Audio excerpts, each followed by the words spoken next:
Hey, thanks for tuning in to my stream. Today we'll be going through some live development of simplytest.me. The main goals for today are going to be finishing up a task I started last month of maintaining a local cache of Drupal core releases, because we need to discern what extensions are supported by Drupal core, and right now we're fetching things from the API directly, so it's a little bit slower. And this will make the service a bit speedier and let us do some better version comparisons. Another issue is that some of the Drupal core items are repeated, and that's just due to this like up arrow and brackets, and it's noted in here why it's happening. And basically my recent work on the Drupal 8 version caused a regression. We do have a patch that fixes it. But it also kind of ties into this local cache, because when we're saving the releases, we'll be pulling from here. So it might get solved also by the main issue I'm working on today. And then also working on semantic version research, because the Drupal community is in an interesting space where we have projects that are pre-released with the version of Drupal core. So it's 7.x-, 8.x-. But between the Drupal 8 to Drupal 9 lifecycle, we've dropped that 8.x requirement once semantic versioning was added. So a module like Path Auto, let's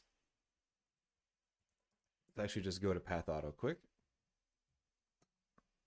So Path Auto supports Drupal 9 and Drupal 8, but has the 8.x prefix. So we can't just check this. With Drupal 7, we could say, oh, okay, it's a 7.x, it's a Drupal 7 module, great. Previously with Drupal 8, we could say it says 8.x, great. But now with Drupal 9 and then Drupal 10, and as we keep going, we're not going to be able to rely on this prefix. For example, we've got the decoupled router module that has a semantic release that supports Drupal 8.8 and Drupal 9. So we need to be able to read the release data from here and determine what core versions are supported. And that's going to kind of go into part of the semantic version research. But a big blocker of that is knowing what are the versions of Drupal core and what's the major version, the minor version, patch, and any extra data that comes back. Now, we could parse this ourselves, but luckily it has all that. So we're just basically building a local cache. Before we do get started on any development, I want to thank some of these simplytest sponsors.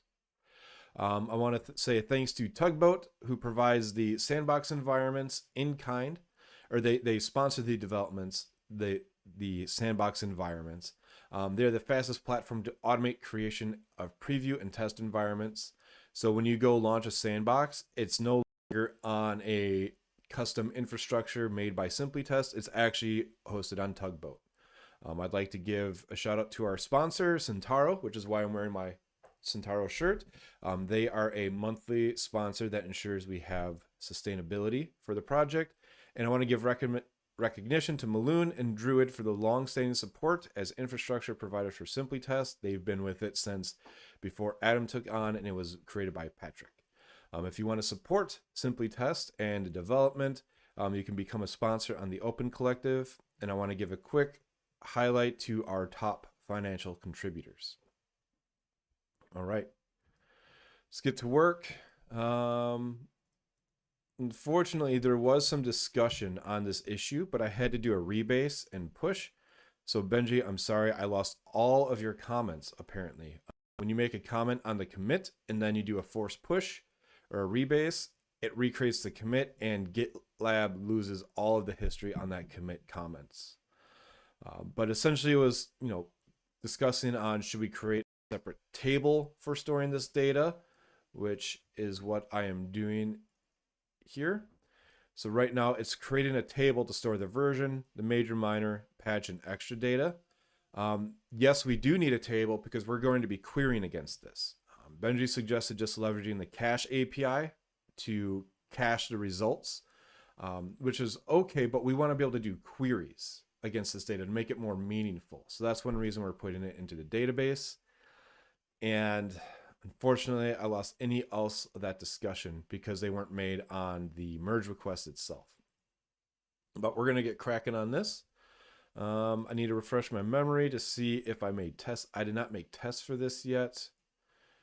Okay, so one thing I did notice is I was calling this the Drupal core version fetcher, when really we should be calling this a version fetcher, and we can have a method that supports fetching from Drupal core and from individual contrib.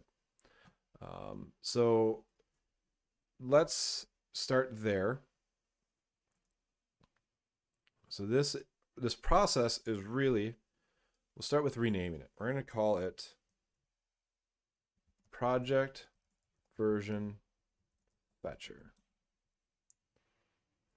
We'll do a little bit of a refactor to rename it. And we'll rename the table to be project versions.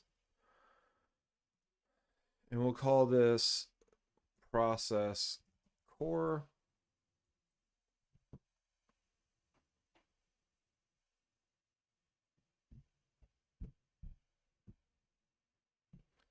Because with Drupal core, we're only going to support specific major versions and fetching it. I'll close this.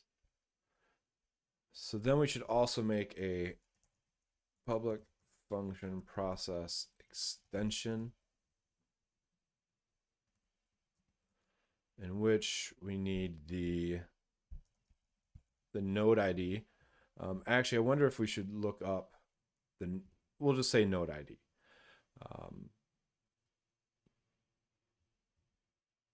To where we can actually copy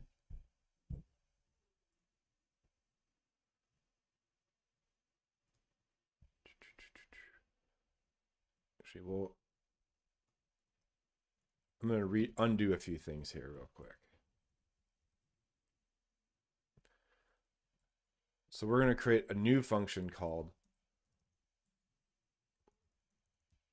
process core, and this has string version.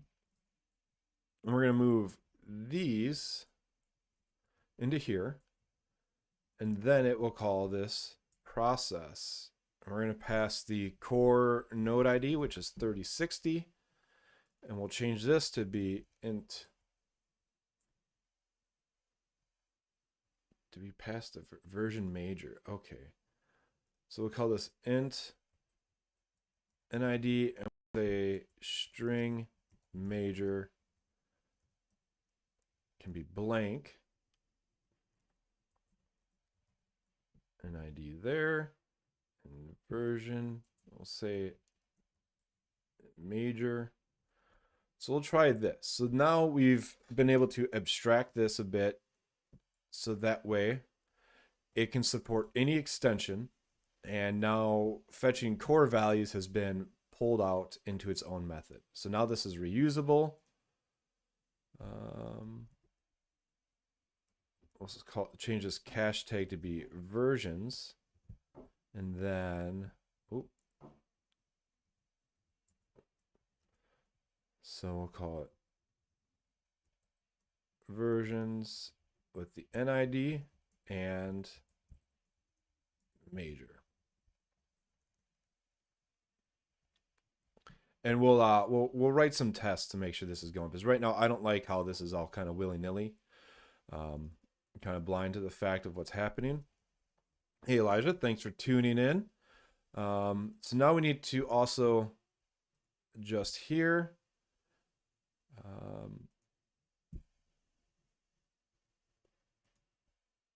To add cache tags, it'd be great. You know, this is kind of messy as well because we're reconstructing the cache tags manually. I don't really like that, but we'll work around that. We'll go for perfection later and work for getting it done now. So we know the node ID for core is 3060. So I know I haven't shown this since the last stream. This is an HTTP endpoint that returns all of the Drupal core versions.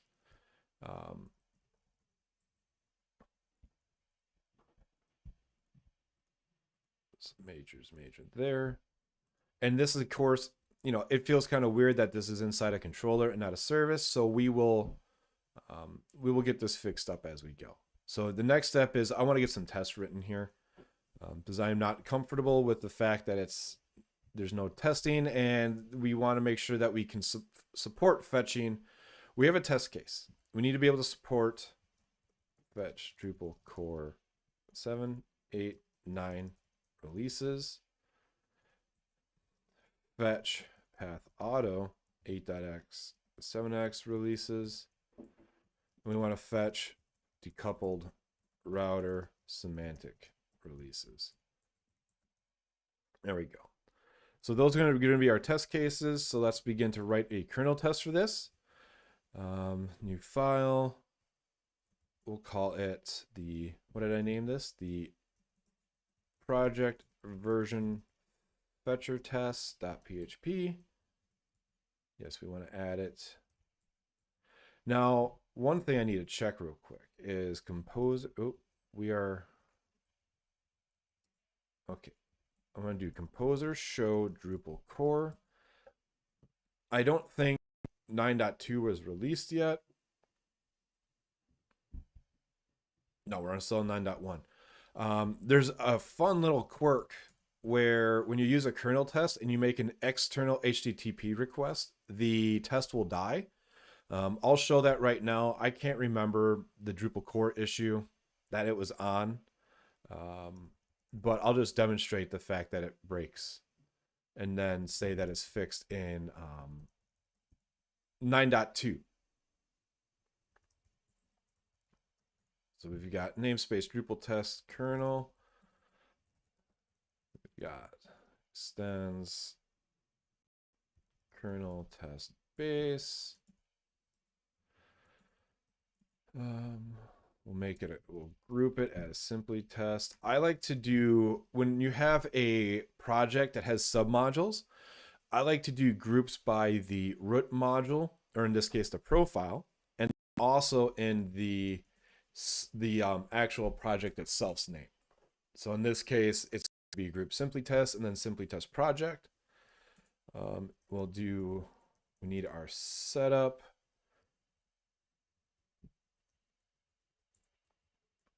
I don't know why this didn't copy over the definition. So in here, what we need to do is install the schema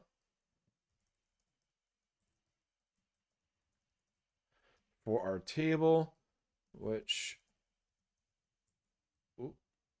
version fetcher, which is why I also like to put my table names as constants.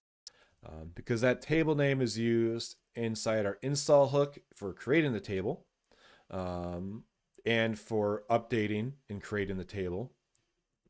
And it's also used in the controller and in the fetcher itself and in our tests. So this way, how I renamed the table from being core versions to, what did I rename it to? Just project versions. I didn't have to go edit 7 different files. I was just able to edit the constant. So that is one benefit for that. So now we're going to write our test. So, we'll do one more thing. Something that I like to do is create a subject under test property. And then in the setup, I will assign that. So this subject under test, which is sut, is this container get simply test projects. I forgot to rename the service. So I will go, why is, one second, I want to see why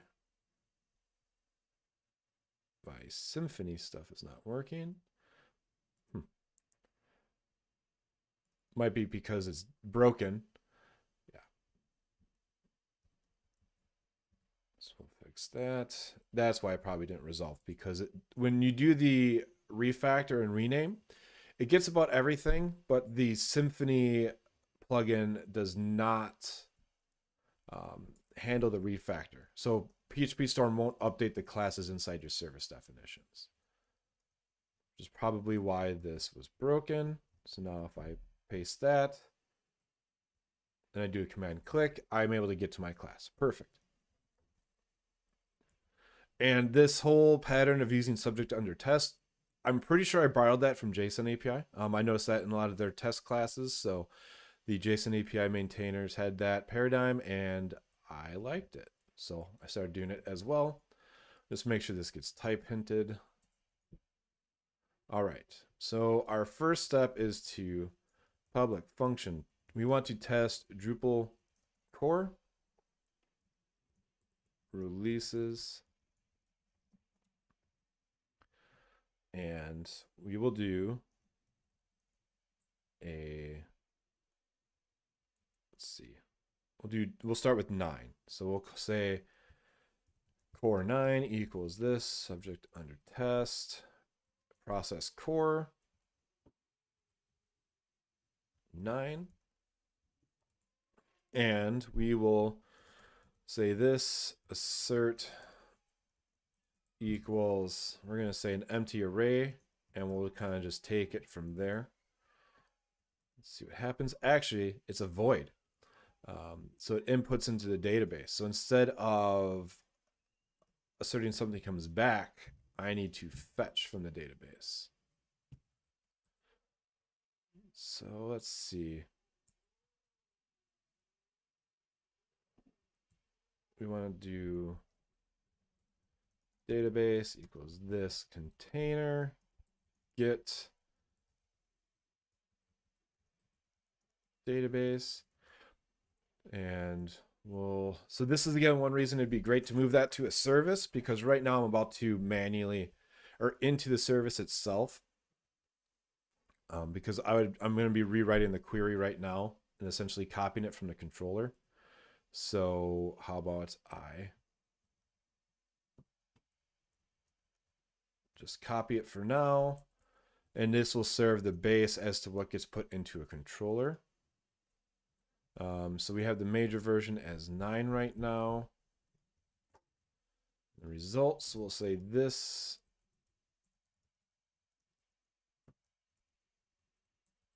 assert equals, and the actual is the results. One thing I want to do is I'm going to create a data provider, because I don't want to have to retype this out for 8, 9, or 7, 8, and 9. So public function core test date core version data, return a generator, and we'll yield 9. I have it as a string in there. So I'll go through what this looks like right now in just a second. You know what? And for kicks, we're going to throw in 10. So instead of having to rewrite this code for all the different versions, we're going to pass it a data provider, and it will be, so what a data provider does is it reads all the results returned from that function and passes it to the test. So we will say that the first requirement is a string of version, and that replaces here, and is used here as well. Let's be more specific. We will rename it to be major version. So that's this first value here. This string of 9, 8, 7, or 10 will get passed into here. And now the second one is an array of expected results, and that will replace this here. So if I run this test,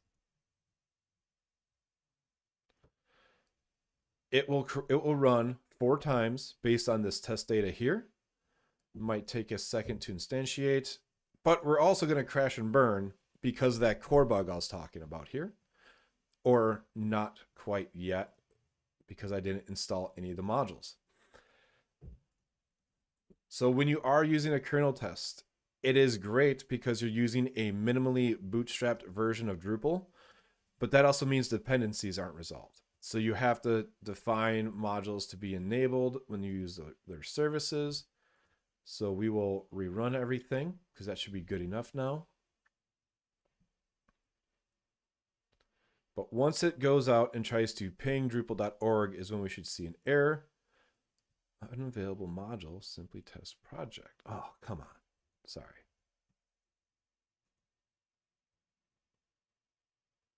All right. Second time's the charm.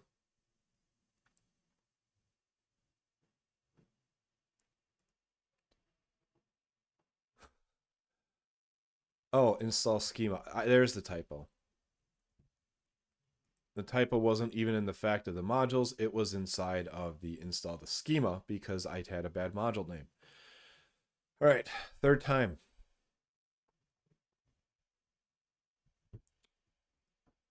Oh, it passed.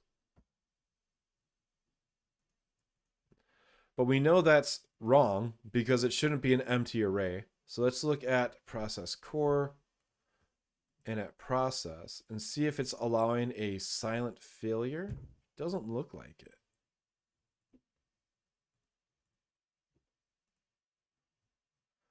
Major version of 10 is not supported. All right, we'll just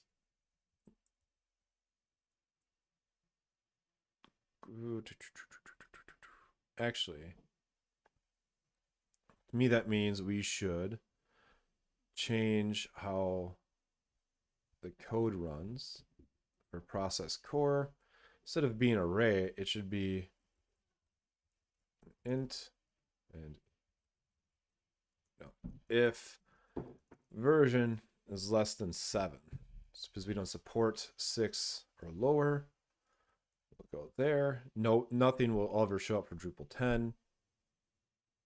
So I'll rerun that again.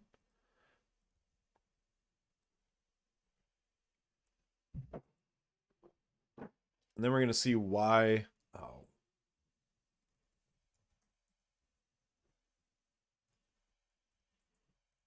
This didn't explode as I thought or return anything. We should have expected some database. It should have failed because we should have received some kind of data.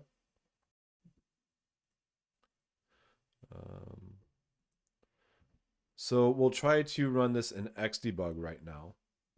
But one thing that I've noticed is my tests never run with Xdebug in a kernel test or above because it runs in an isolated process. That's part of how, let's see, can't remember where it's defined, but it does run in an isolated process. So it's impossible for it spawns another PHP process and then Xdebug is not running, even though it was triggered on the first. Oh, where's the output? So even though it's passing Xdebug remote enable and all of that, it doesn't catch when it spawns the subservice or child process. That's the word. So what we'll do is I'm going to find my INI file. So if I do, so what I want to do to be able to have this work, there's a trick to tell it to not run in a sub process, but what we'll do is have Xdebug always turn on. So let me get to my config. Xdebug. Ah, great. I already have this set. Actually,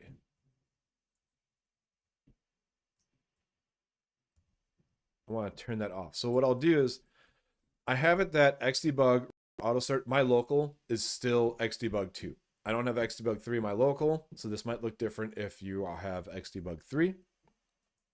Or I could be doing this in DDev, but I'm just doing it off my local.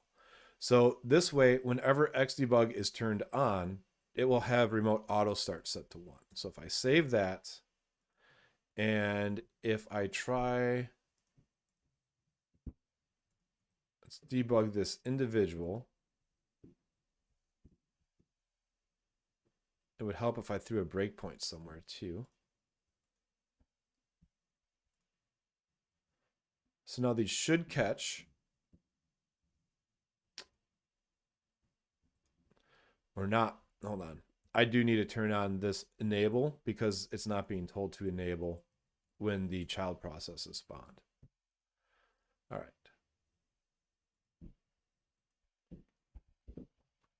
So now hopefully we get there.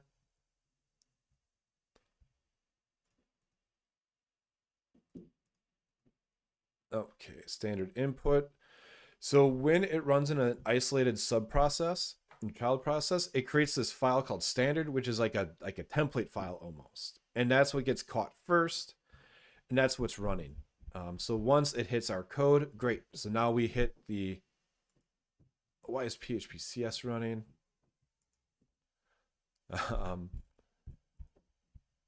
So now that it hit our test, so we're stepping through.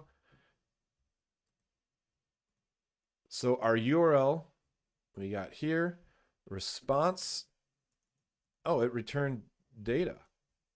The data is 4 and return nothing. Oh, okay. So it didn't crash at all. So my expectations were wrong. Okay, I got to turn off this auto start because, oh man. So this is why I don't like having auto start on. Like PHP Storm is running PHP CS and it got caught. And I ran Composer and that got caught. Okay, so we're gonna turn that off. Okay, so we knew it was breaking, or now we know it's breaking because I was able to xdebug into it. And it's breaking on the fact that this release version major was empty. That's because I wasn't passing it here.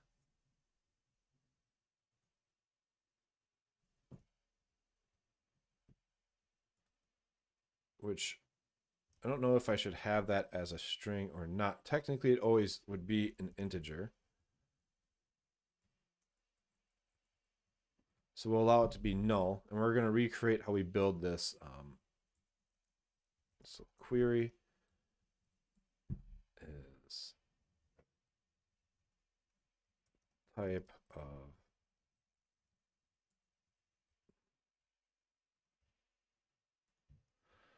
so I'm pretty sure with Guzzle we could automatically have it create the query parameter for us, but we'll use the HTTP query params function.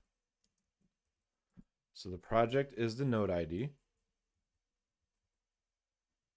We want a limit of 100.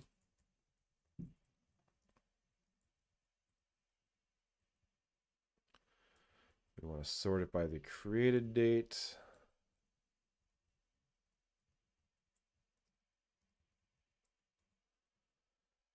And direction descending.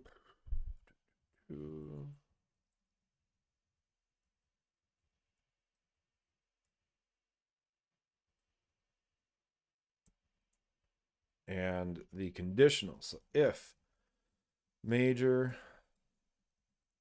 query there, and then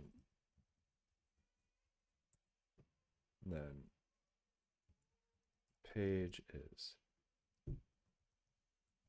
current page.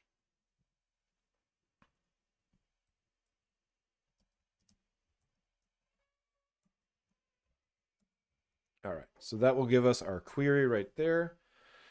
Technically, if we wanted to, we could do, we don't need to recreate this array every time. We can go here, say here, and then it's query page equals current page, because the current page is always incremented down below. All right. So what I want to do is, as I said, there's a way in your test to turn off the isolation. And one way to do that is here. So I forgot. It's not in the PHP unit.xml. It's actually defined in the test.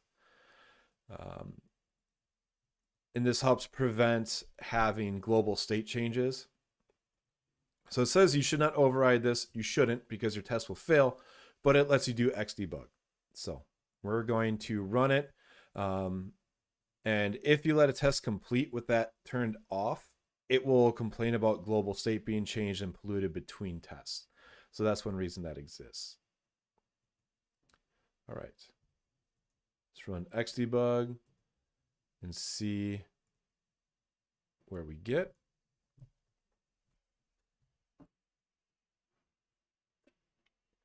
And thanks everybody for tuning in. My plan is to do simply test live development streams on the first and third Sunday of every month to keep this kind of regular and going, and that'll serve as a chance to do some updates and let everybody know what's going on in our progress, and also give plugs to our awesome supporters. So now we have the response and we have the data. Okay, so now we have 32 items, which is good. And it didn't have a next page, so it's putting data in. Perfect. So let's close that out, because now we can have test run.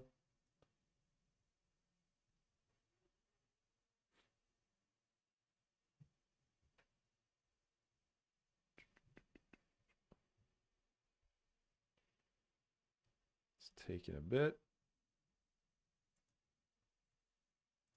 It's taking a long time. Here, I'm going to try to stop it, and we'll turn off this separate process, and we'll just run. We'll run the Drupal 9.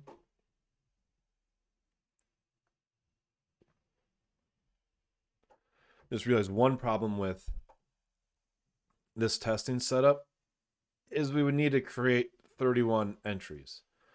So what we'll do is we're going to update this to say, int expected count and expected result sample is what we'll do. So we're going to say this assert count. We got the expected count and the results, and then assert equals sample result sample, say 0. This is a bad idea, because anytime that Drupal core gets a release, our test will break, but it is what it is, and it makes it work for right now. That's the main goal, is just to make this work and test. So let's rerun it. Oh, shoot. Say 10. It's too late for that.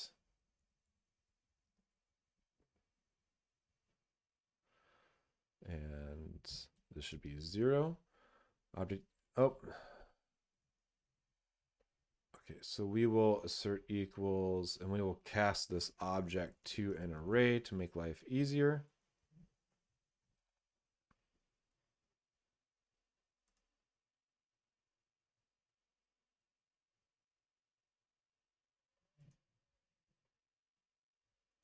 And we'll copy that into there.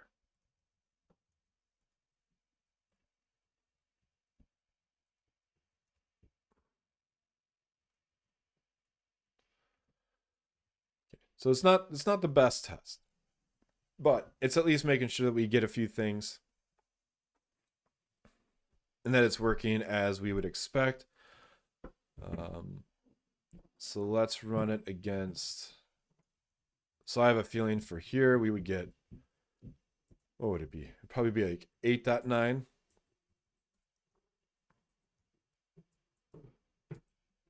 Because the dev release comes first. And then probably for Drupal 7, it would be 7.x 7. I'm assuming that would be null. We'll find out when I run the test. And then for Drupal 10, we'd get nothing because it doesn't exist yet.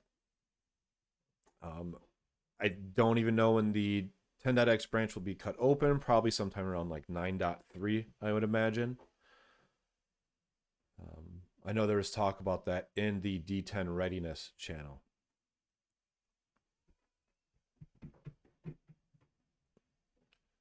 Right. So Drupal 8 is taking longer because it is going through actual size of 200. Okay, there's 200 Drupal 8 releases. Just interesting. So since it took a while, that does mean that this is working at least. There's only 89 releases of Drupal 7. I mean, I guess that seems odd, but yeah, Drupal 8 would have a lot more because there is, oh, there's one. There must be the placeholder of 10.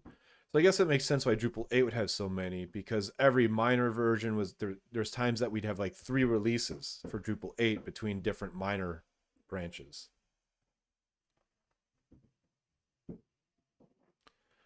So rerun that again. And now that we've got Drupal core, you know, it's working decently. Oh, returned 8.9.9. So we've got it working decently enough. And we're going to use the testing to help figure out what our, you know, our architecture here should look like. So we've got a patch of 9.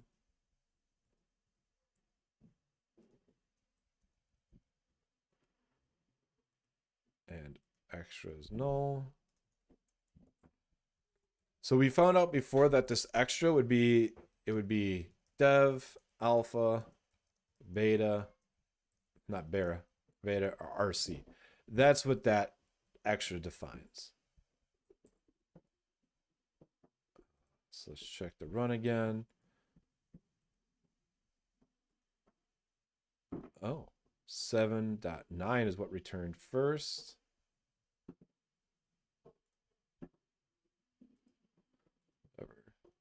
So version 7.9.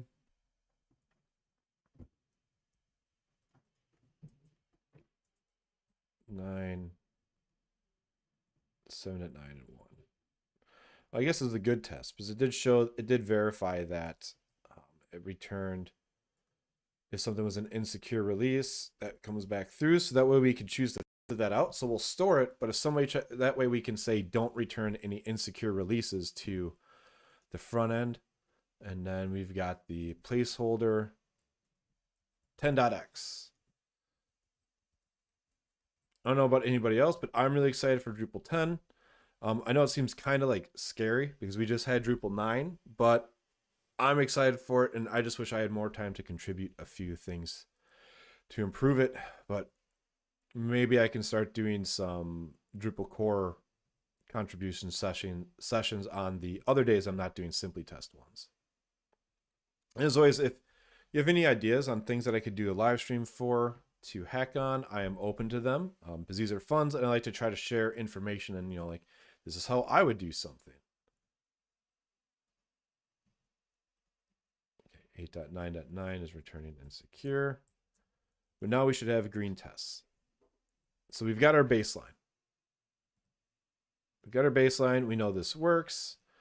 We can get our Drupal core versions, and we're able to now try getting ones from contrib modules as well. And one reason that we are working with the node ID is that's how it's referenced. The machine name is not used or attached to the release name. So we always have to find the node ID, which we have available in the backend. So let's see how well this works when fetching path auto. So let's do public function test project releases. Let's do int node ID. Let's just start here. We're just going to start with the node ID and see what we get because we don't really care about the major version of a module. We'll do again the expected count and an array of the expected result sample. And we'll create a data provider as well. Function project version data generator and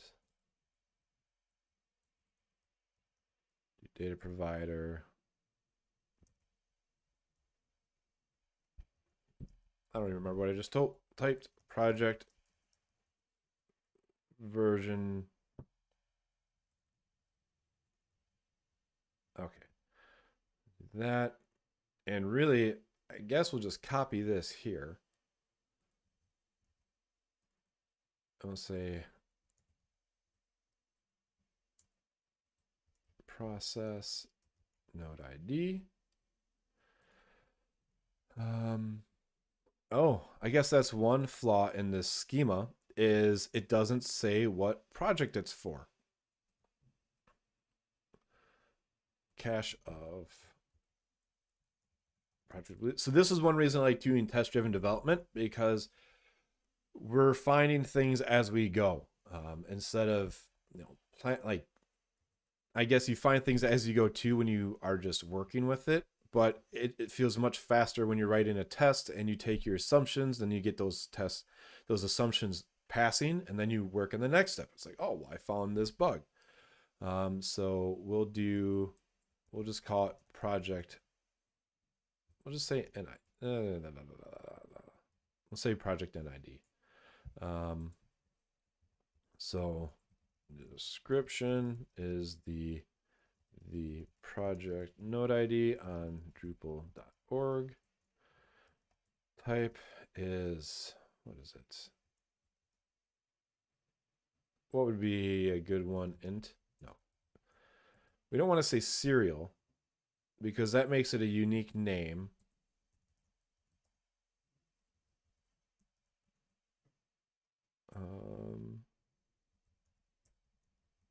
But what does...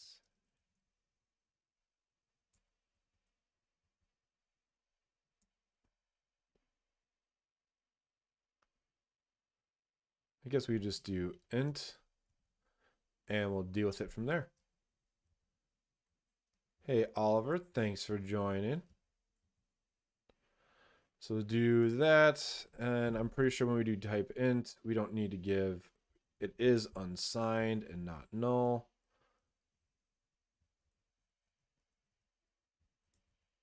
Never be ashamed to copy and paste, because it saves you time. All right, that's good enough for me. So now, if I were to rerun my previous test, they would fail. But since I already know this, I'm going to go in here and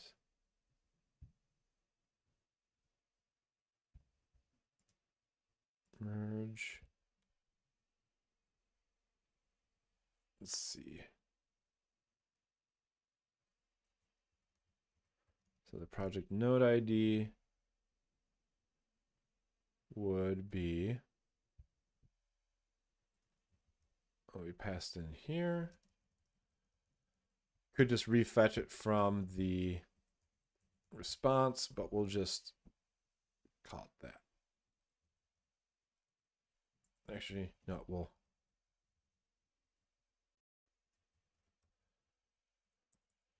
do that. So that would give us the node ID. And now we were doing merge and on the keys in the version.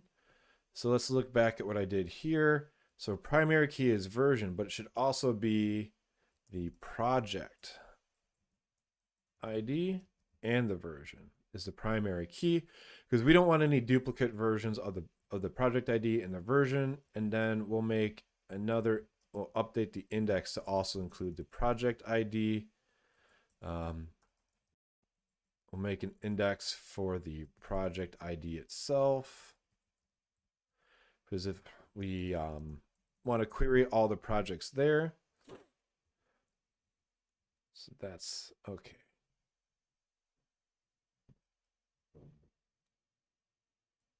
Yeah, we'll try that. I'm not a database expert, but we'll run with that.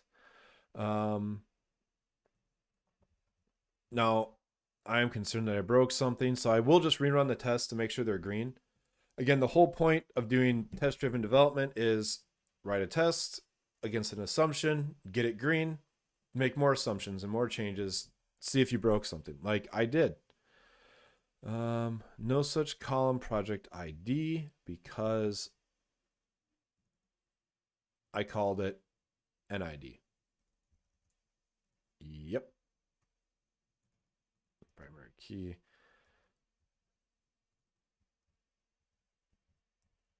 Oh, an ID. Node ID.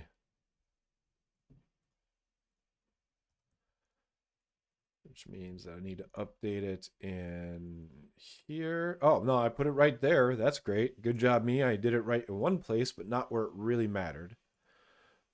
So let's rerun it. Yeah, testing is it's interesting. It definitely takes a little bit of effort, but once you, it's like running, right? Like when you start running for the first time, it's horrible. Like your legs hurt. You're like, why am I doing this to myself? Testing's kind of the same way. Like it's like, oh, I have to spend all this time writing a test, going through it. But once you start using it more and you're realizing that you can, it's a lot, makes things a little bit faster. You learn your tips and tricks. It becomes more natural. And I personally, I'm very lazy. But lazy is not the right. I like to be responsible with my resources. So I really hate manual testing. One way we could be testing this is running the endpoint, clearing the caches, checking the endpoint again. And that seems like a lot of work, especially if I'm making schema changes. Like, right, I just made a change to the database. Well, that means I'd have to drop the database, re-upload the database. And that takes a lot of time. With tests, we're able to just do it a lot faster. Placeholders must have a trailing blah if they're to be expanded with an array of values. What in the what? So that means something here is wrong.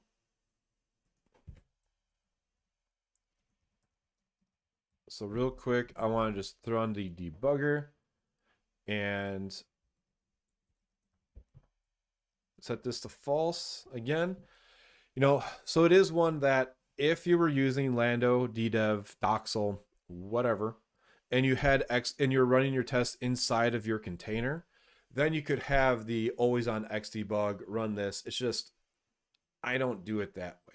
I like to just run it on my host. I have it running to a SQLite database. It's faster and fine for me. I know some people might say, well, that's the wrong way because you should be running it in the same environment as your container. It's like, yes, that's true, but the tests are your front line and they should also be running in your CI like your regular environment. But for just quick getting things done, I'll do this. There are quirks. I worked on a site where we used some math in our query to do latitude and longitude lookups.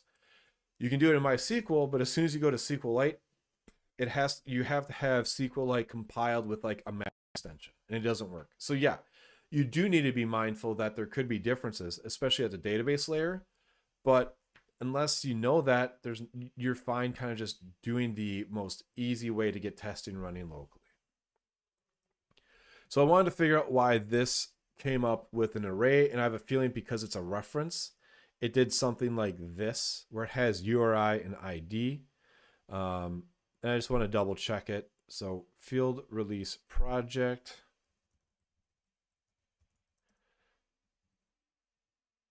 And that it did. So we will change this to be ID. And I'll stop. And I'll run.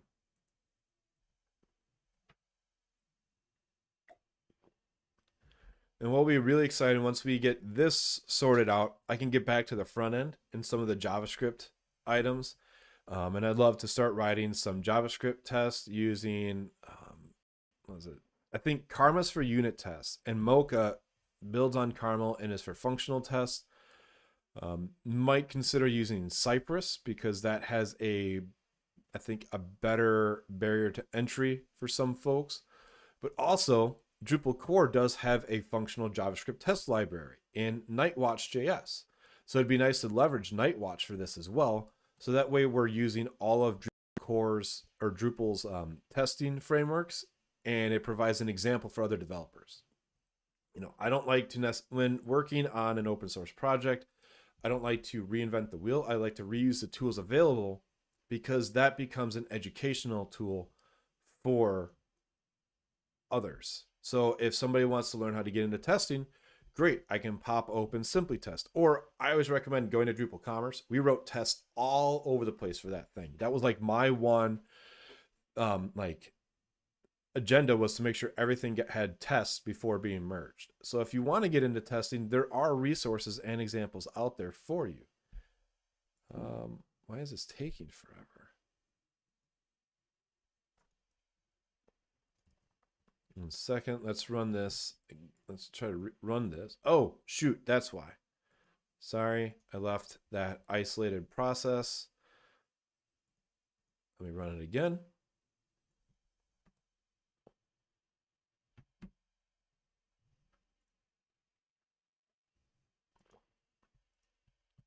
So yep, now every test should fail because we have a new column in our database table.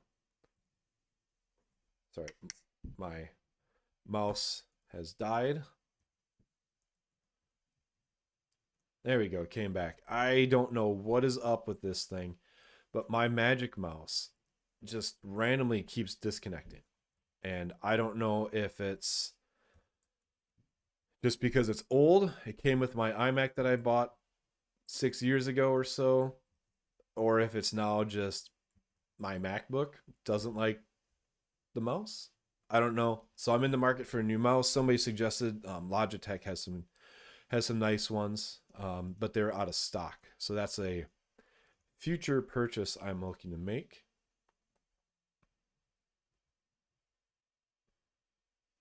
It's just such a bummer because I use the you just slide your finger around and it does things. I like the gestures. So I'd be really sad going back to a mouse that has actual buttons. But maybe I'll just get the Magic Mouse 2. I'm not sure. I heard that also has some connectivity problems. And to charge it, you plug it in on the bottom. All right, so that passed. Great. So we're back with confidence. So now we will test out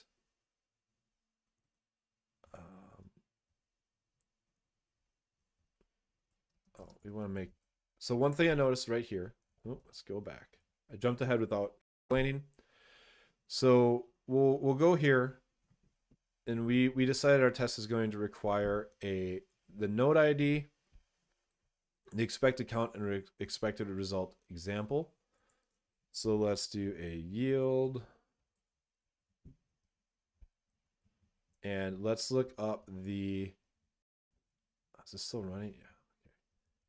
.org path auto. So one way you can get the node ID is go to view history or over the API, but this is a lot easier because there's the node ID right there in the version tab. So we have the node ID. Let's just say 10, and we'll give the empty response back. So I'm a bit curious what the major version comes in as for this. So there's one way we could inspect. Let's actually make an HTTP request and see what we would get back when we run this. So we want to, oh, that's the test. I want to get, not the types. Here we go. So before we begin, I do want to actually test this out. I'm going to split and move it right. So we want to get their type is project release, and the field project release is that number, limit sort created, direction descending. All right. We'll move this back over here. Let's just, oh, wait. Accept application JSON.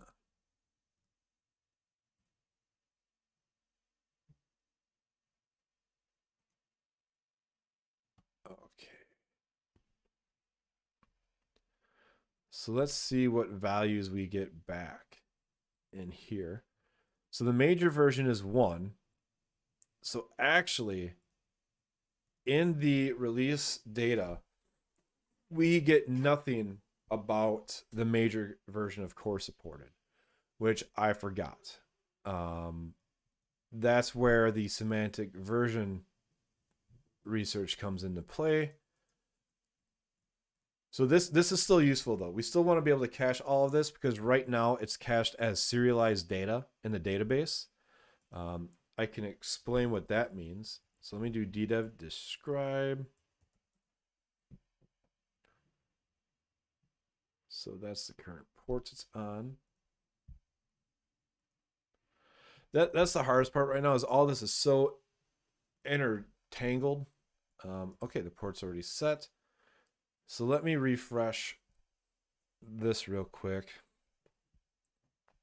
And I'll show you where the current project release data is stored. Simply test project. Yeah. So versions is a long blob. So let me open this table. So we cache everything locally. Oh, autocomplete is creating. Okay, that's a different bug that's open. But you can see here, the versions are all just a blob. There's no way to know what are the available versions here. The password module apparently got looked up and had everything in there. So that's our goal here, is to get that cached locally and then to figure out their core compatibility. That's part of the semantic version research, which we have a way of fetching that.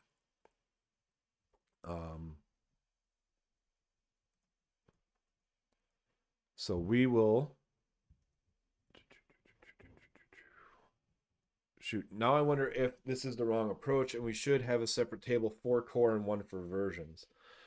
And I kind of just made a mess of a few things. Let's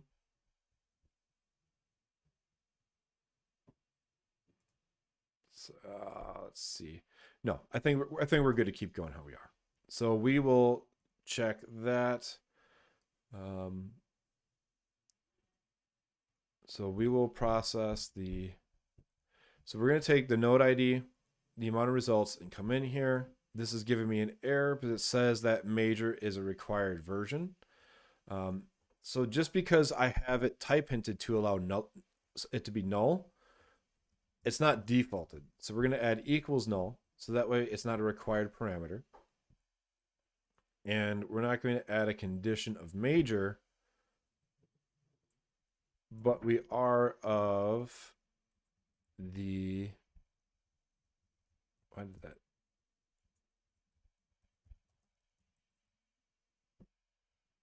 Condition of project node ID is node ID. That right there shows that we have missing test coverage.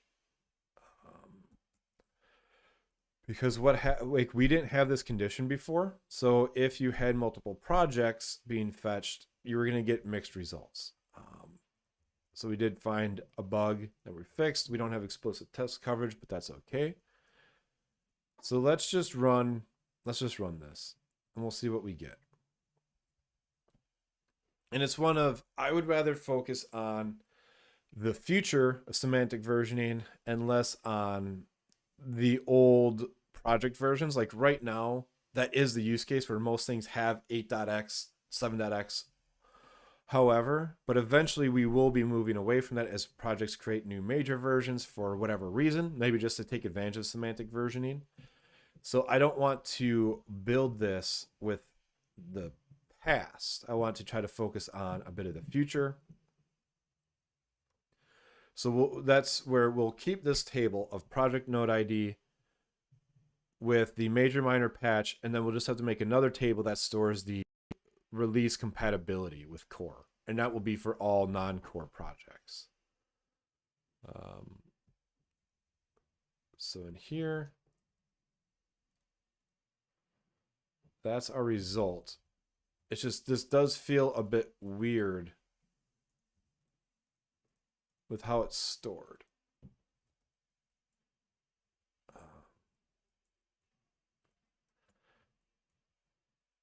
Because what's interesting is, what if Path Auto eventually got a major version of 2? Like, what if they released, this is actually a really good question that I want to bring up in the infrastructure channel. And I don't have anywhere to take notes at the moment. So what if, so somebody can ask this in the infrastructure channel later on, if I don't, what's going to happen if they release a 2.x major version semantic, like 2.x branch that's for semantic versioning? Now, Drupal, maybe inside of D.O, they check the VCS label and then break this apart, so it's not a conflict, but it technically is a conflict. So maybe we need to add in our table the core prefix as like a deprecated field that breaks out this .x versioning. I don't necessarily like it, but it seems like the most practical thing to do. Was this it? Great, this is it. Because what if we grab 360 again and run play?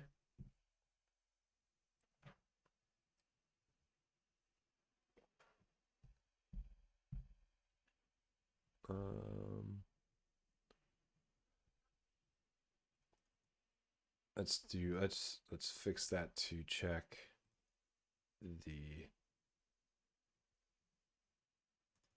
major version.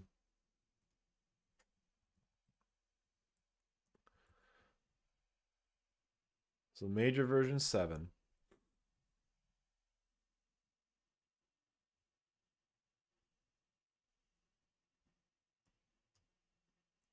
And yeah, nowhere in here does it really, VCS label, does it track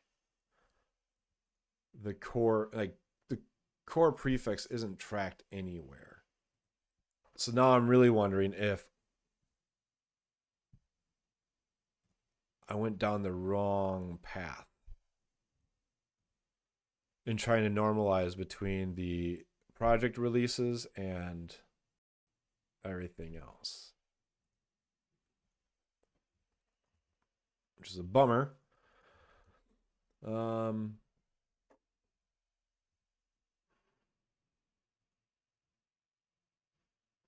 see. So now I need to think for a minute.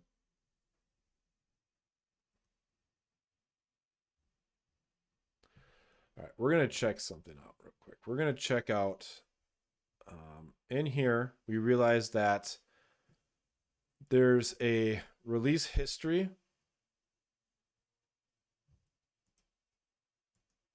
that you can fetch that gives you on 7.x or current. So this gives us the project XML, which has recent releases. It's not, is it all of the releases? 7.x. Yeah, so that's all the 7.x releases. And then current gives you the 8.x. So I think basically everything I just did to revert and focus more on fetching project releases from this endpoint, which would solve some of our semantic versioning. some of our semantic versioning problems. Let's see here. So we have the release, the name, the tag, version major, version minor, again, is 1 and 3. Terms, bug fixes, security. Now, if we went to current, this is for supporting 8 and 9. We've got core compatibility listed, but not actually saying what it is. Oh,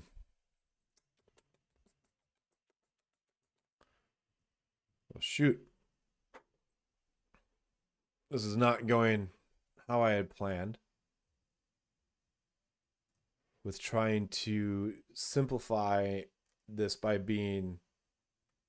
fetching versions for here.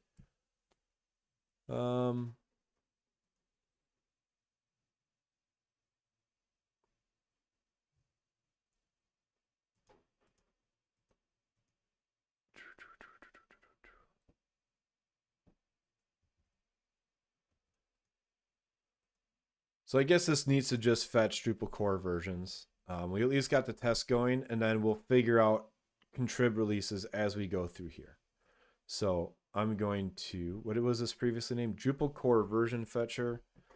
That just sounds horrible. So let's do this. Let's call it core version manager. We're going to do that. We're going to call it core version manager. Simply test core versions is going to be the table.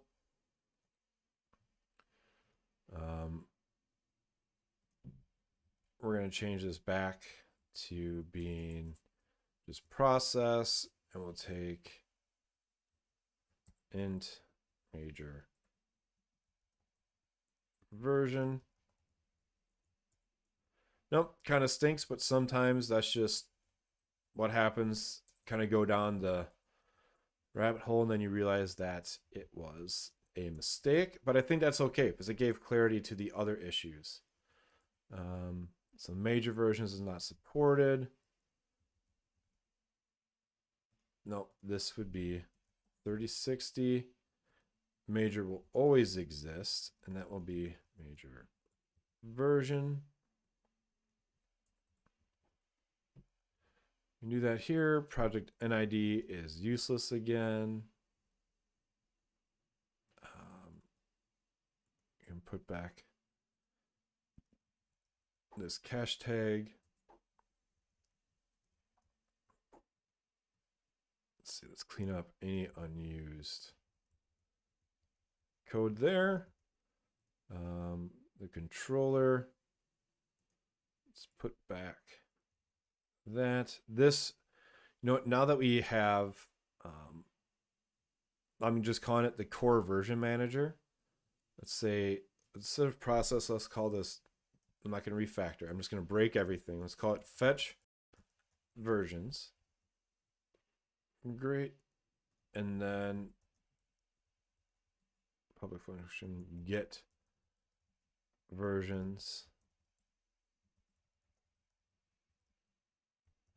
Be an array. Maybe we'll call it update data.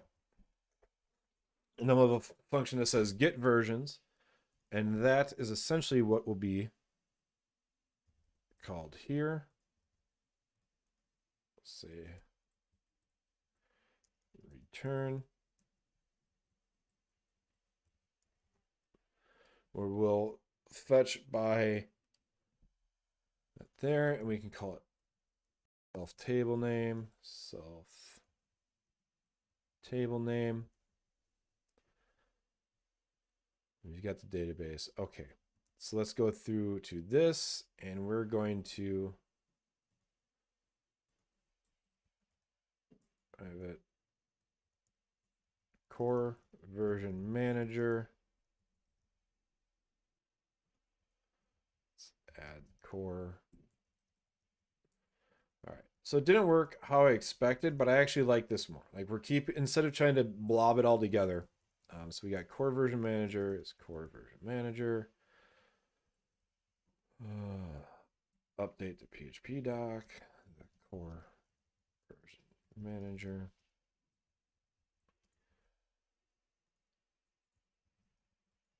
So I think after this session, this will be good enough to commit at least. I think we'll be there.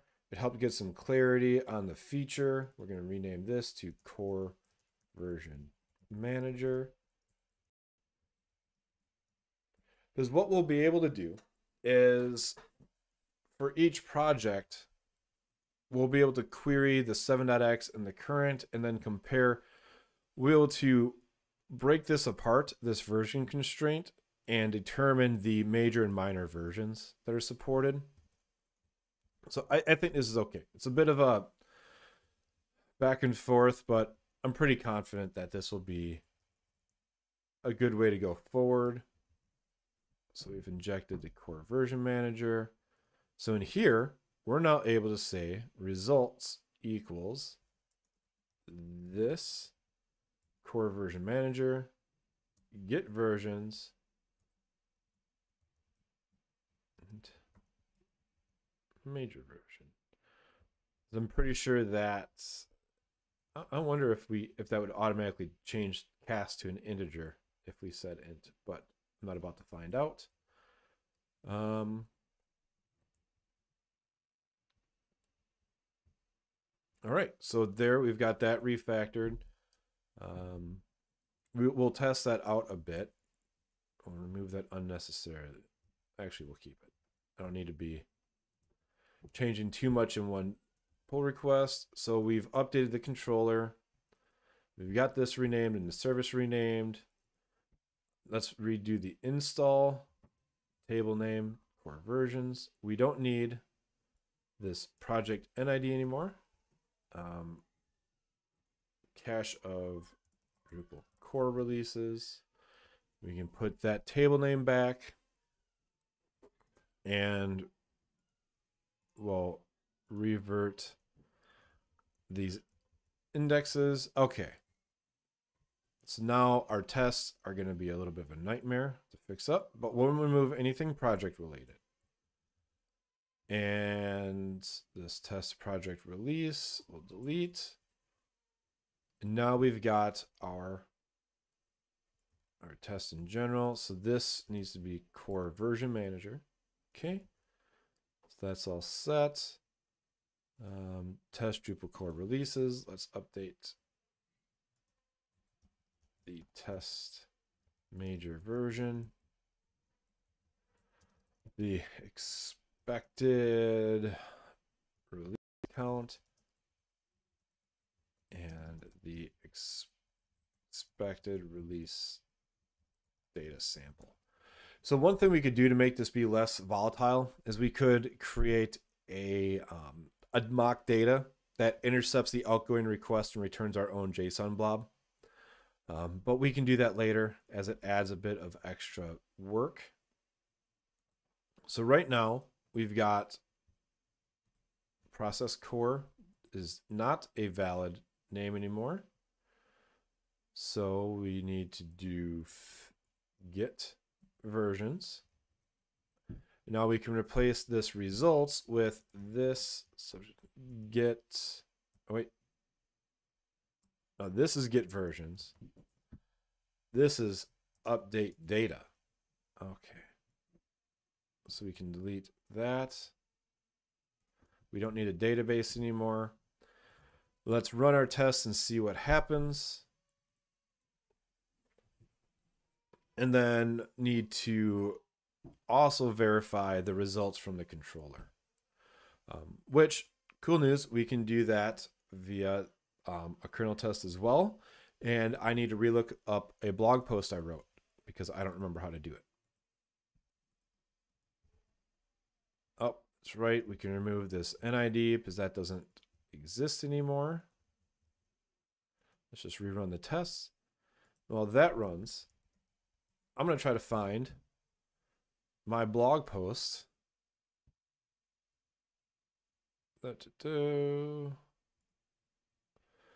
Where I wrote, here we go.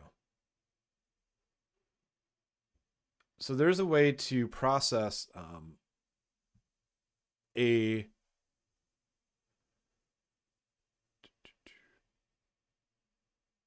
let's see if I made a full example. Not quite.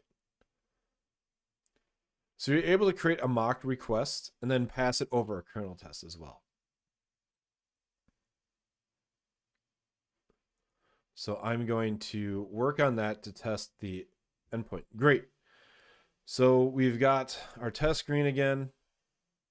We're going to test. Let's rename this test. So it's actually core version manager test.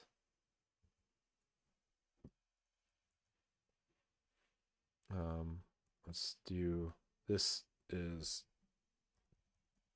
test release data. You know, we technically don't need to do covers, but I won't need to add it. So this is great because it covers, let's just say core version manager, update data, and get versions. So it tests those two things. You don't need to always type your covers and whatnot, but sometimes it's nice when you just read it like, okay, this is covering those two items. Now let's test the request to that controller. So we're going to do public. Let's do it after. Or we'll make it in its own test. So let's change this to be covers default class core manager. This covers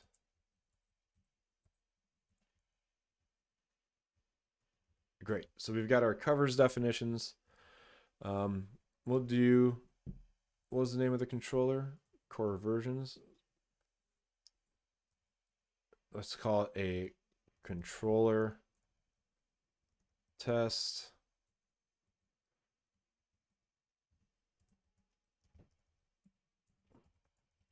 Let's do namespace tests. And I'll share a link to this blog in the chat real quick if you're curious. I wrote it to speed up a bunch of JSON API testing I was doing, because it takes too long to do a functional test. Projects, kernel. Did I get the namespace right here before? Yeah, I did. Okay, so we're going to do final class controller test extends kernel test base. Actually, I will reopen this. We're going to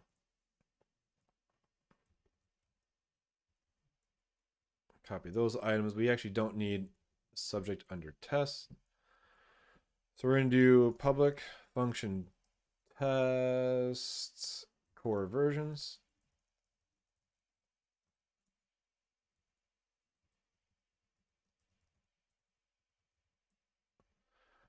And so we'll look at get mocked request. I'm going to URI method. Okay. So requests. So we're going to say URL equals URL from route. Let me test projects core versions. Route parameters major version. Let's say it's 9. So now we can say our request equals request create from URL to string. Method is get. We don't need any of the other parameters. Say request headers set, is it accept application JSON. Okay, so we're making a fake request, and the next step is to process the request, which we can do with the HTTP kernel. So let's do response equals this container get HTTP, no, kernel handle and request. So now we should be able to this assert instance of, actually, no, we'll do assert. So that should be a cacheable JSON response. Let's just run this and see if it passes.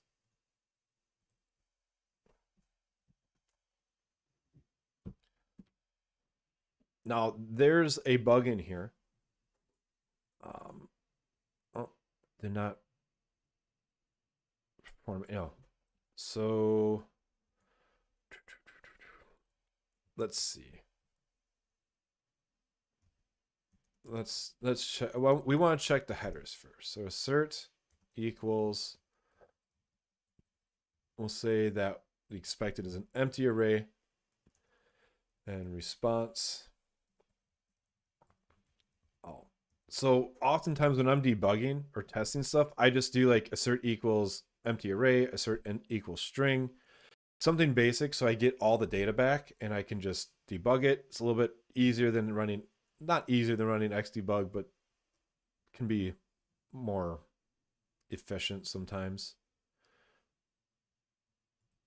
So I wonder why it didn't attach. Oh, we want to add page cache and dynamic page cache. So that way we can test the data. Only problem is I don't know if we need to install the schema or not.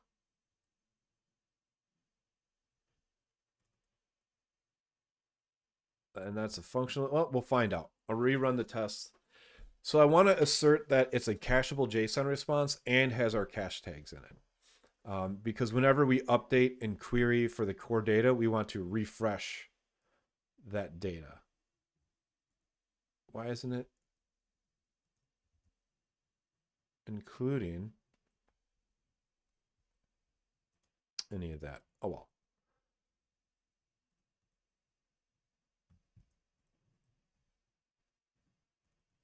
Let's try just the kernel.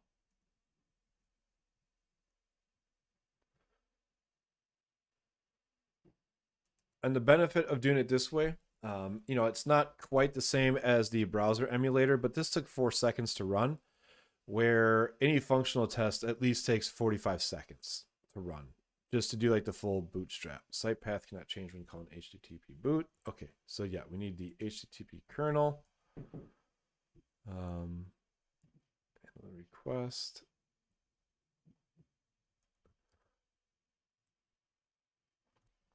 We'll say data equals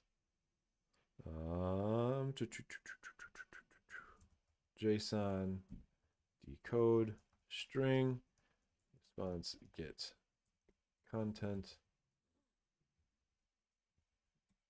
I'll find out a reason later. Like, okay, we're gonna add, to do find out why X cache headers not applied. First, I want to just get this tested. So we'll say this assert equals empty array data. We'll get this verified.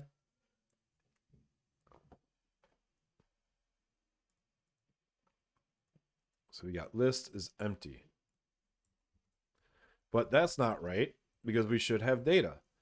So let's, I think it's pretty obvious what we did wrong. We need to do this container get simply test. We didn't get any of the data. So we'll just do version 9 and we'll click play.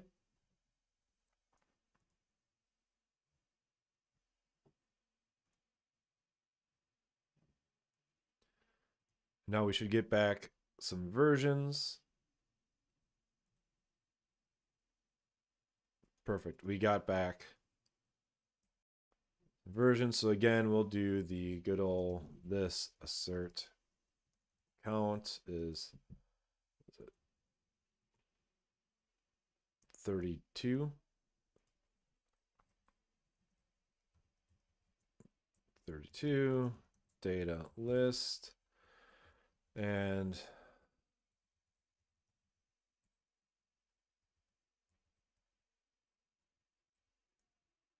one equals, we'll just do another basic generic assertion of the value. So we're not going for pure perfection here, but just to make sure that we've got a good start going. The nice part will be in the simply test, if you want to just test like alpha versions, you can filter on that once we get this going. So this is 9.15 that came up. 1, 5 extra is null.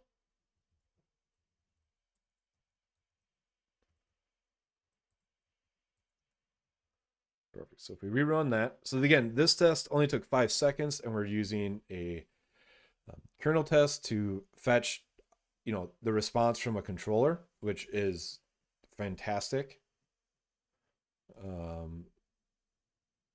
Makes life a lot faster. So now I do want to see why we're not getting a cache header set, and I don't know if it's due to. Actually, I think I do know what it's set to. Functional test setup trait. So for cache. So right here, we need to turn on this service container parameter. And I believe that we have a nice, easy way we could do it in here. So in functional test, it actually writes to the services.yaml file.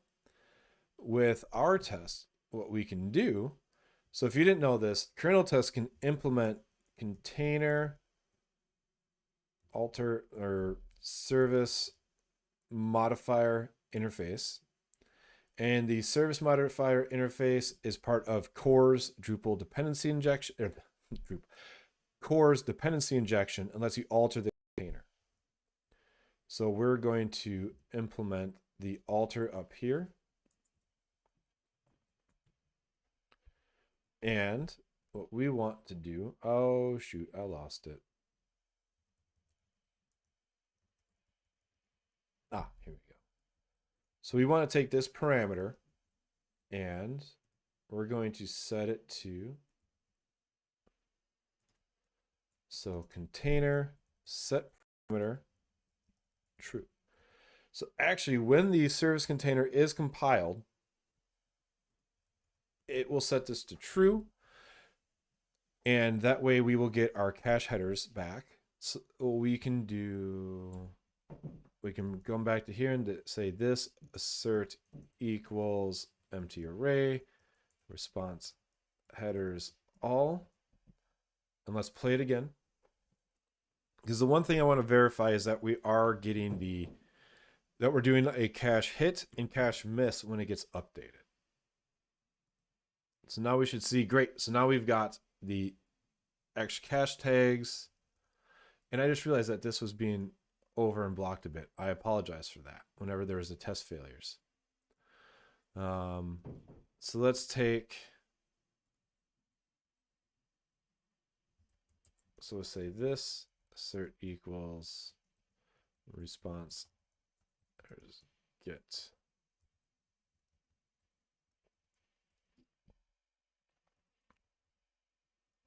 And we want context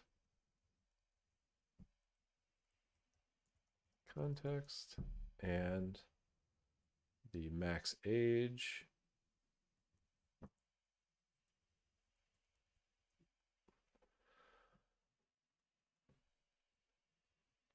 Yeah, because the cache control and max age and all that probably won't have anything useful in it because we didn't configure those settings. But what we're looking for again is we're looking for this part right here where we say cache tags is core version's major version. Because when we run update data, we blow away that, we invalidate those cache tags. So here, cache tags, that looks correct. So we're going to copy it into there.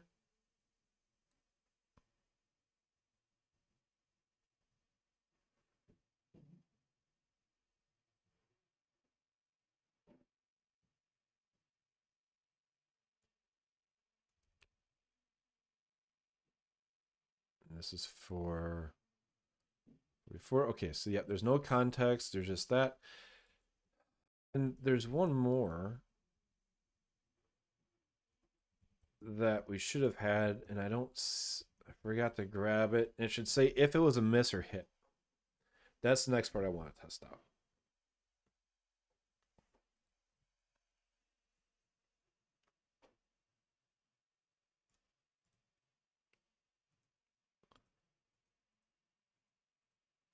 Content type, expires, generator. Usually that's what gets returned, but oh well. We at least know that this is here. That's what we want. We want to know that it's getting a cache tag attached to it. So I consider that to be good to go. Let's rerun this so that way it shows up green in PHP Storm.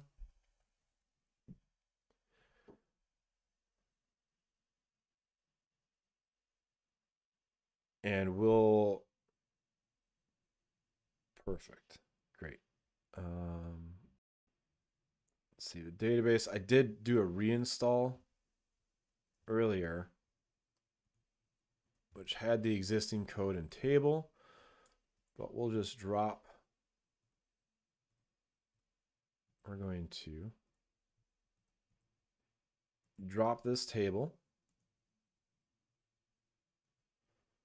And we're going to go into the key value. And name equals, it should be simply test projects. So when you do a fresh install, it finds the latest schema update, which is here. I'm going to manually change this to be 9,000.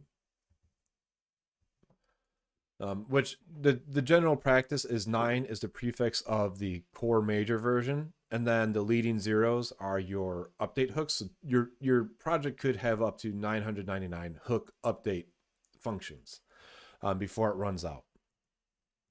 Which, if it had that many, that's a lot. Okay, so now we have that running. This is still importing. I believe the front end was also updated to support this endpoint. I want to go verify that. So routing, we had it to simply test core versions. Let's search for it in here. Okay, great. So it is in the Drupal core version selector. It is fetching that data. So let's run ddev updb, ddev drush, update database.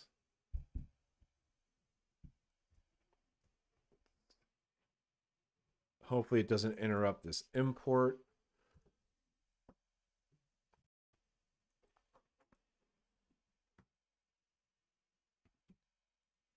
I'll make a note that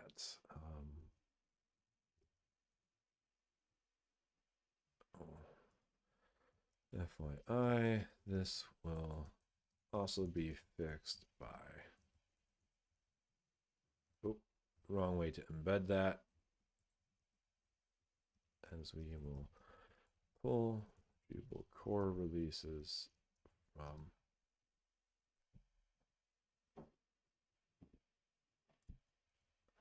oh no, it won't. Never mind. It won't. This error is, I forgot, this error is happening when we show versions for actual projects. So never mind. I'm not going to comment that because I had it mixed up in my head. But we will install the core versions table.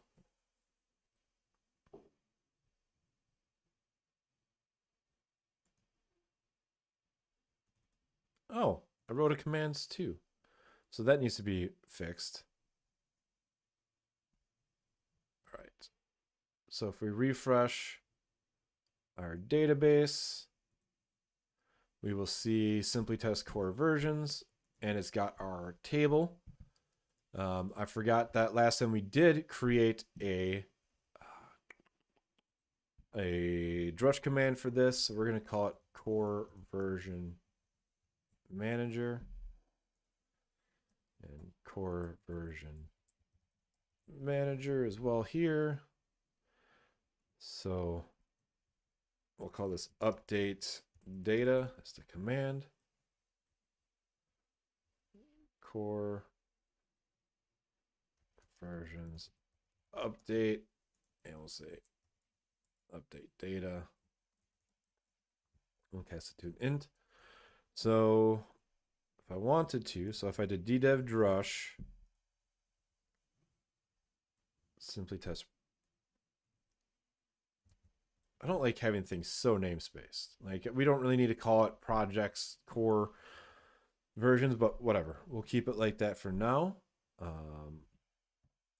So if I run that, it's gonna ddev drush. It's gonna complain that I didn't give a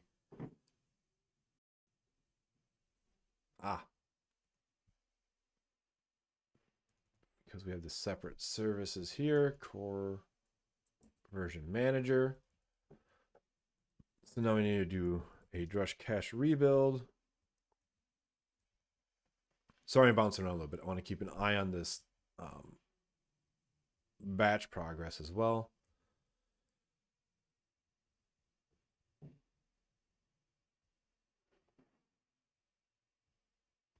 Okay, wait for the cache rebuild to run. And now we will fetch our command and we'll populate some of the core versions, and then we'll launch the front end and verify our end result. Collapse this a bit. Yep, not enough arguments version, so let's do 9.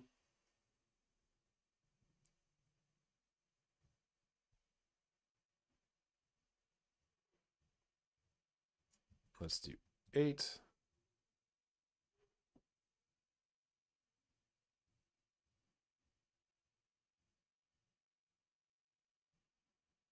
This will take a little bit longer because there's 200 releases.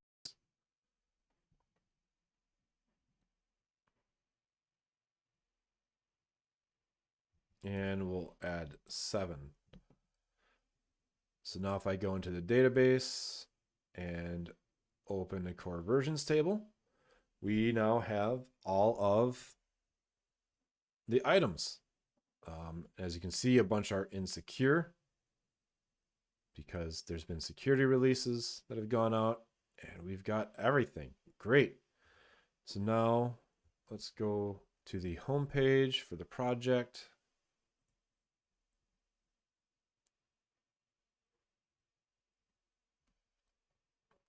Now, if I do password policy,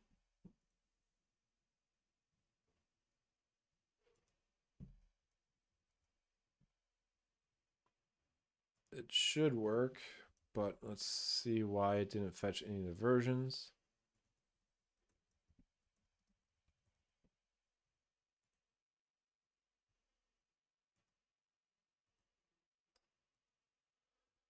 Why didn't it fetch any of the versions?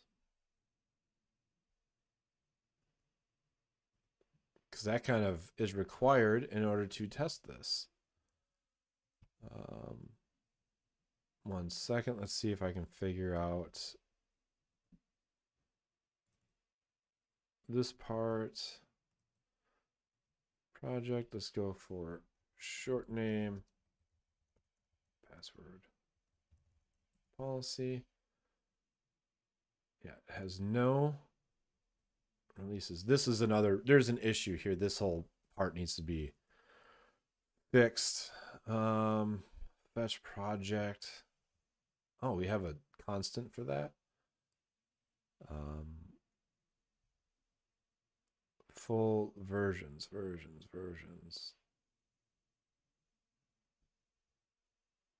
Fetch versions. Where is this called? Validate submissions. Oh, how is it only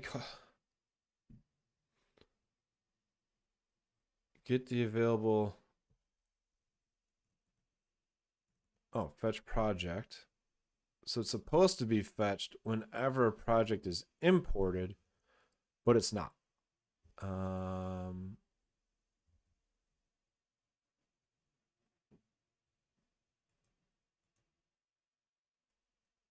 There's some error that's happening.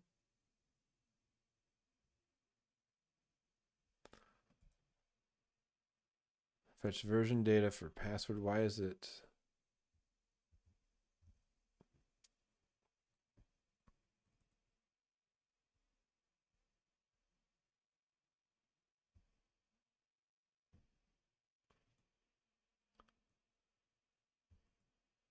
Search from projects. Okay, this is the autocomplete.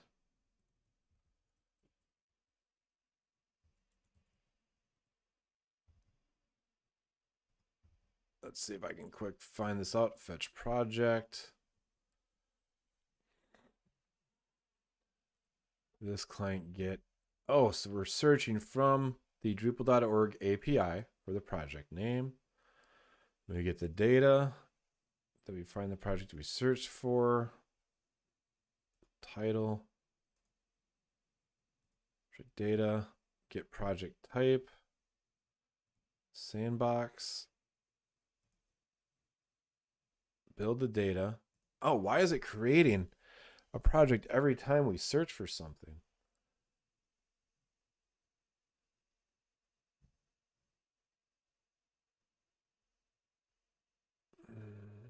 This is okay. Well, I think the new thing is this all needs to get refactored.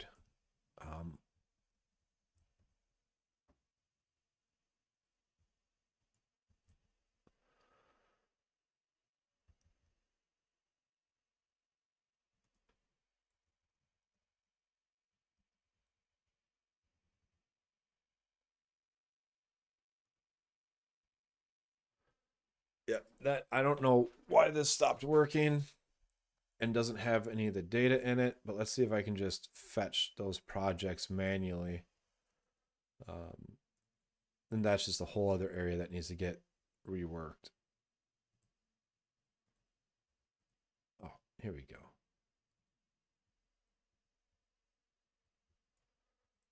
Let's try this out.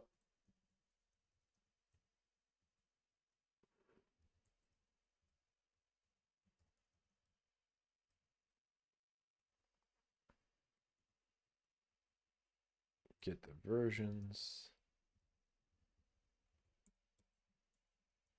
Password policy. Right? Because that's what it should look for is the name, fetch versions, short name. Yeah. Oh yeah. This has got to get refactored, which will be part of it when we handle the semantic versioning.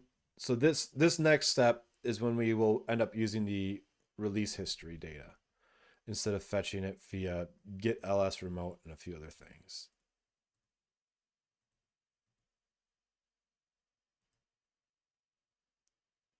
Why is it coming up empty?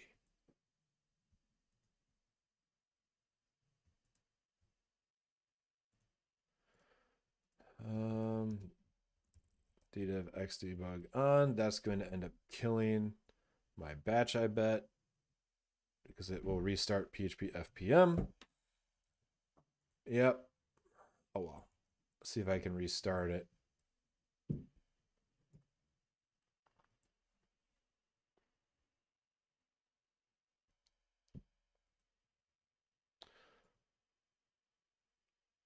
Oh, I hope it doesn't restart from 0.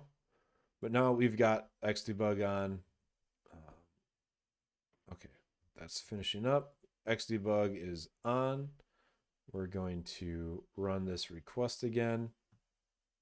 Oh, helps if I press play. So we're going to fetch the version data, project IDs. We've got the project ID, project. What is going on here? If not equals force and project times. Okay, so if it wasn't updated in the last 4 hours, oh, we've got a little quirk here. So if not is force. So we're going to say project versions.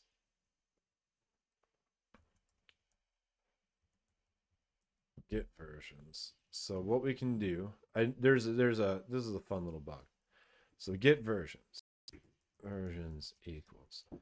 So what it looks like this does is it fetches the project and then tries to get its versions, but it doesn't do it unless it's older than 4 hours on first import. So that does fetch project is true. Okay. Well, I'll add something here. I won't commit it, but if not empty and it's forced. Okay. Let's try that. I don't want to get too far into it because it's all going to get reworked anyways once we add semantics version support. So just got to pick battles where I can.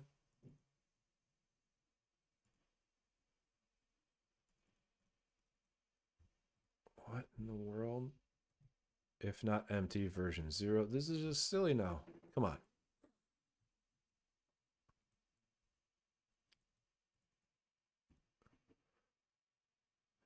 If not empty version 0.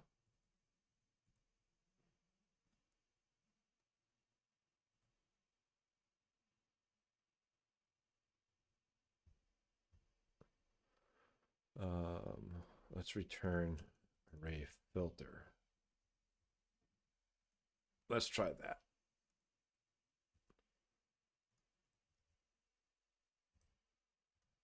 Oh. So there's another thing too. I like to use PHP Storm's built-in HTTP request file. So that way, instead of having to go back to the browser, hit refresh or something, you can just click play here. Although I still have the habit of tabbing back to the browser to try to click refresh on an endpoint. So versions is empty. Results. All right. So this is a bug, but it's only a bug for your first time setting up and with the existing structure. So I don't know if it's really worth fixing right now, because we'll be deprecating it we'll be replacing it with semantic version lookup, and the only time you'd hit this is if you're working on it locally, and right now there aren't too many folks doing that. So there we go. Now we've got this here, core version. This is 4.x doesn't match up with anything. So if we were to take 8.x beta 1, we now have version 8 here. Because I don't believe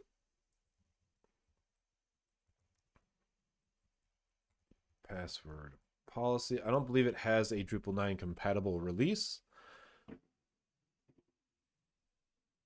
Nope, technically it does. So that's the problem right now, because it has the 8.x prefix. We don't know it supports Drupal 9 until we get the semantic version support updated. So I'm just going to click launch sandbox.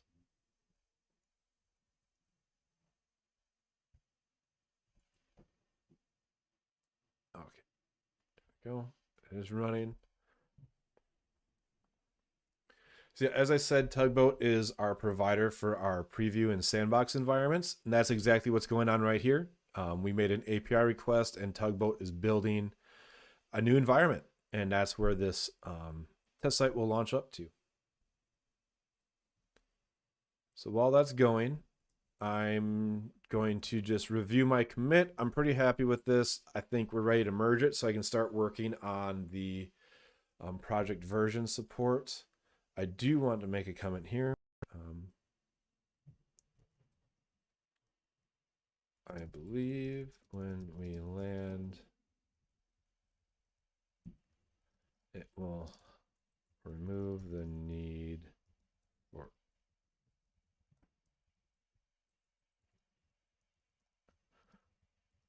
of leases. Maybe not for Drupal core, but at least contrib. We should merge this as a quick fix.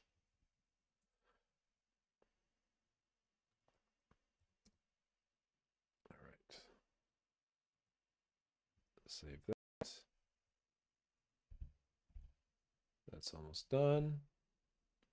This is running. So yeah, so as you see, like it's got the little progress bar. So there's these little flags in here, like finalize, installing. There's another one up. There's like 4 of them, and that's how it does the progress. Like finalize is 75% or 80%, whatever this is, and that's how it knows how to do the progress bar. And the neat part is that's actually an HTML5 progress bar that's been styled with a gradient background. And now we've been brought to our environment. Woo! Okay. So that's pretty cool there. I'm going to close that out. And like I said, I'm going to work on finalizing the commit message, and we'll be wrapping up this stream. Again, thank you for joining. Hopefully this was a bit interesting and you helped keep me company while I went back and forth on how this should be implemented. Let's see, I'll start top down. Technically, I don't need to fix that here. I like to keep my commits as small as possible in terms of changes. So yeah, we renamed the service and the version. We're going to keep that. Projects install. Yep, we changed the class name. That's what all that's for. So we'll add the entire file. This fixes a service name. Yes, we want our tests. The project fetcher, that fixes the bug. We don't want to include that. Actually, I'll just revert it now so I don't accidentally commit it. Yep, we want the rename and all of these changes. Let's just look through it again. So we changed it to a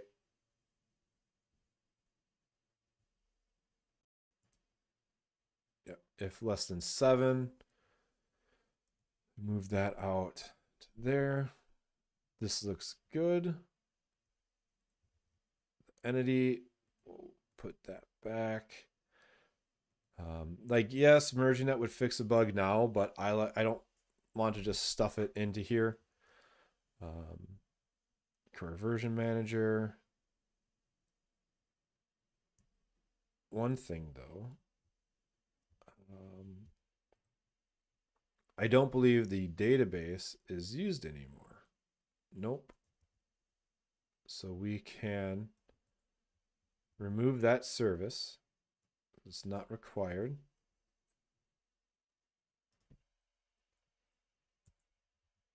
Clean up our code a little bit so it's not just lingering around. Oh. All right, so let's look back here. So we rename that dist request. We need to remove the connection usage. There.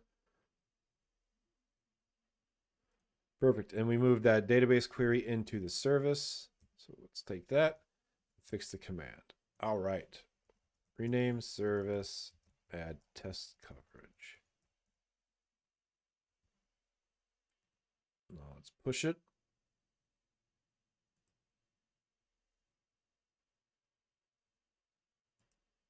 Push.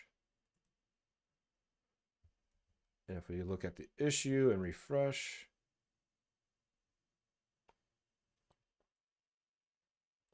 and see, yep. Wait.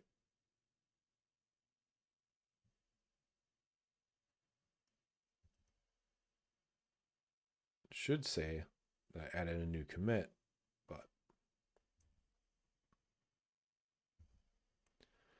let's see. I'm going to go back. So commits 3. I'll look at my comments here. Resolving changed to core version manager. Resolve the thread, add the comment. It's been changed with the class name as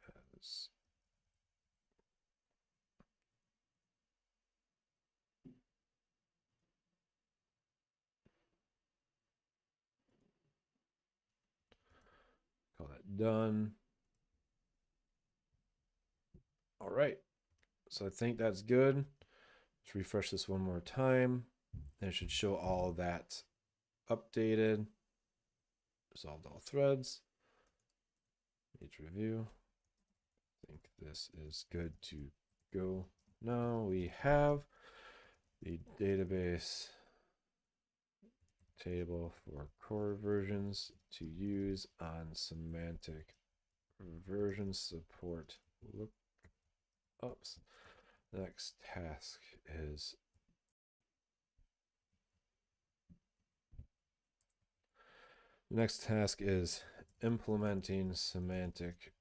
implementing updated version storage of projects to support legacy and semantic versioning. Next task for project selection. So